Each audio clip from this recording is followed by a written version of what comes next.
Om Namo Bhagavate Vasudevaya.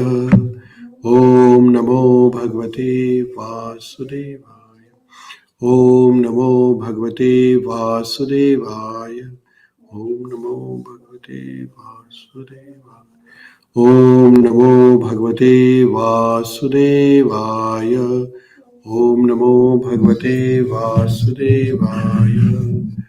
Narayanam Namaskrutyam Naram Chaiva Narottamam Devi Saraswati Vyasam Tato Jayamudirayet Nashtaprayeshu Bhadreshu Nityam Bhagavata Sevaya Bhagavatim Uttama Shloke Bhaktirabhavati Naishtaki. Grandraj Śrīmad-Bhāgavatam ki jai.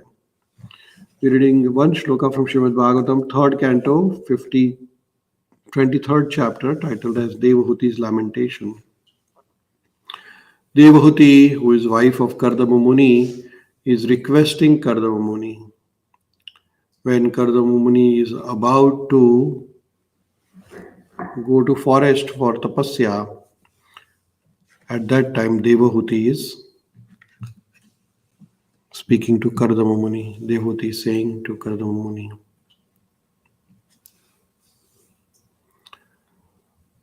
Bruhamandruhitrabhistubhyam Vimugrya sama Kaschit shan me vishokaya Trayi pravarjite vanam.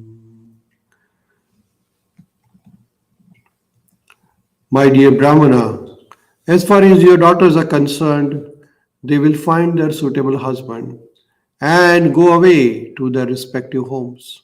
But who will give me solace after your departure as a sannyasi? So, Devahūti is addressing Kardama Muni, and she's saying that these daughters, 9 daughters were born from Devahūti and Kardama Muni. All these daughters, they were wonderful. But the daughters have to leave after the marriage. This is an old tradition, thousands of years, millions of years old tradition is that the daughters usually after the marriage, they go to their husband's place. So then Devahūti is saying that once they are gone, then you are also gone for sannyas. Vanam. Pravarjite vanam. Vanam means forest. In the olden times, people used to go to the forest after a certain age. They take sannyas, leave the family and go to the forest. At that time, Devahūti says, I will be by myself. Nobody will be there to protect me. So can you please do something about it? In purport, Srila Prabhupada is explaining about householder life. It is said that the father himself becomes the son in the another form. Father and son, therefore, are considered to be non-different. So after father's departure, it is the son who carry forwards the next generation. So son is representative of father. A widow who has her son is actually not a widow because she has the representative of her husband. So women are always protected, first by the father, then by the husband. And in the later age, when the husband is gone, then the son looks after the mother. So in this way, Vedic culture, there is always protection to the mata.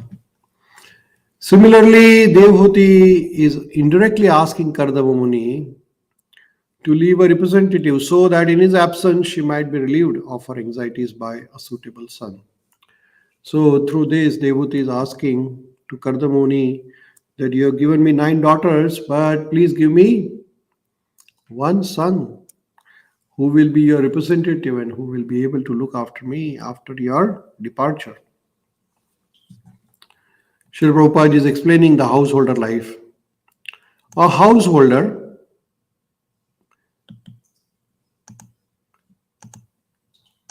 He is not expected to remain in home for all his life. So, householder means gruhastha. A gruhastha is supposed to stay in the house for a certain amount of time.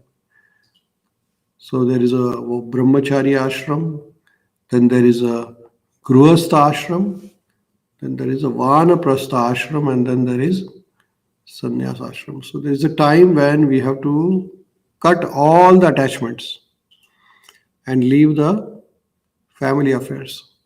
So which is called as sannyas ashram. So a householder is not supposed to stay with the family for whole his life. After getting his sons and daughters married, the householder should retire from the household life, leaving his wife in charge of grown-up sons. That is the social convention of Vedic system.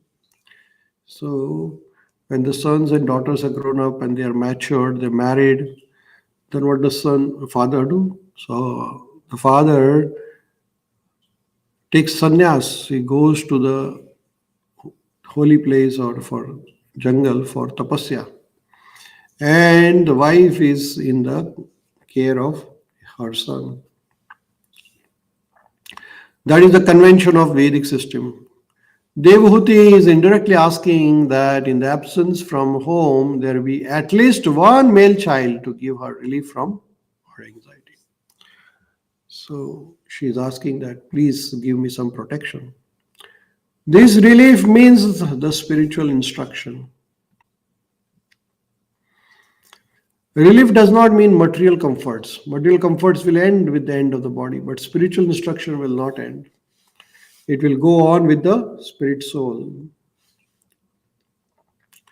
So actually, it is the responsibility of every elder in the family to make sure that they can give spiritual facilities to their family members. Material facilities is okay. Material facilities will be finished with the body. But the spiritual knowledge, spiritual instructions will remain. Instruction in spiritual advancement is necessary, but without having a worthy son, how could Devahūti advance in the spiritual knowledge? It is the duty of husband to liquidate his debt to his wife.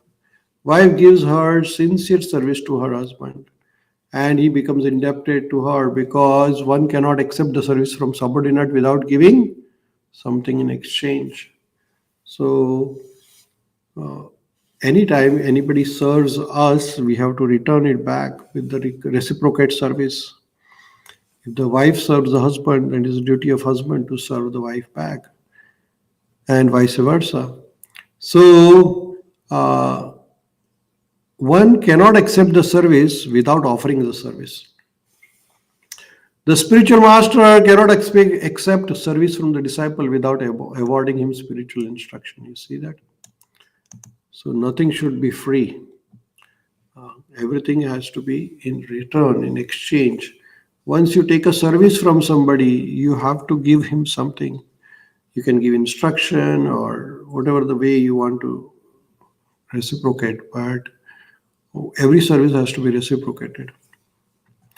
That is the reciprocation of love and duty. Thus, Devahūti reminds her husband Kardamuni that she has rendered him faithful service. Even considering the situation on the basis of liquidating his debt towards his wife, he must give a male child before he leaves. Indirectly, Devahūti requests her husband to remain at home a few days more, at least until a male child is born. So here, Devahūti is requesting to Kardamuni that please make sure that there is somebody, your representative, after you are gone. And Srila Prabhupada is explaining what should be the approach of a householder life. Householder life means that after completing your role and responsibilities, one should dedicate for remainder of the life for the service of Krishna.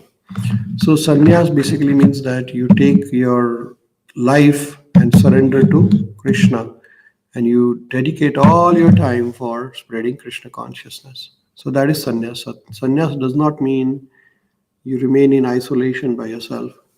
Our role of sannyasi is to travel every town and village and spread the power of Hare Krishna Mahamantra. So Srila Prabhupada took sannyas and he traveled all over the globe and spread the message of Krishna consciousness. So sannyasi role is to travel and spread the spiritual knowledge. Sannyasi doesn't mean that you wear the saffron dress and take money from others. That is not the role. The role is to make everybody Krishna consciousness. So we'll pause here. We'll continue our study of Śrīmad-Bhāgavatam tomorrow. Vendra Śrīmad-Bhāgavatam.